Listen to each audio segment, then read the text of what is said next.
Naitwa Neema Rushingo Mwakioma, ni afisa muuguzi msaidizi katika hospitali ya Chuo Kikuu cha Dar es Salaam.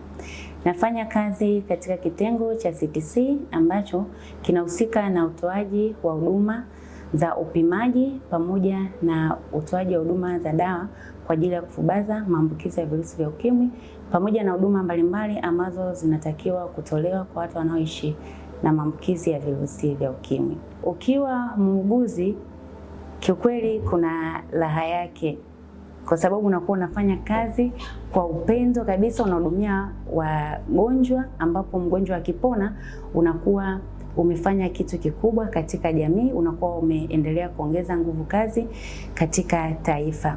Ujumbe wangu kwa wanawake na wasichana kuelekea siku ya wanawake duniani, kama kauli mbiu ya mwaka huu inavyosema, give to gain.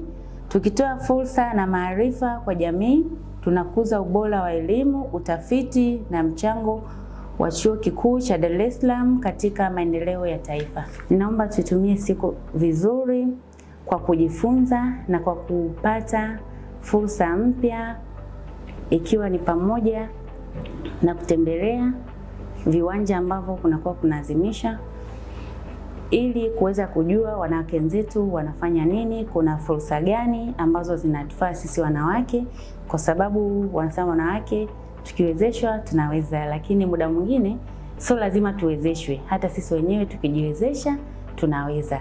Kwa hiyo tutumie siku vizuri ya wanawake duniani kuibua fursa mbalimbali ili tuweze kujiwezesha wenyewe kiuchumi. Najivunia kuwa mwanamke na naipenda kazi yangu na naipenda nafasi yangu kama mwanamke.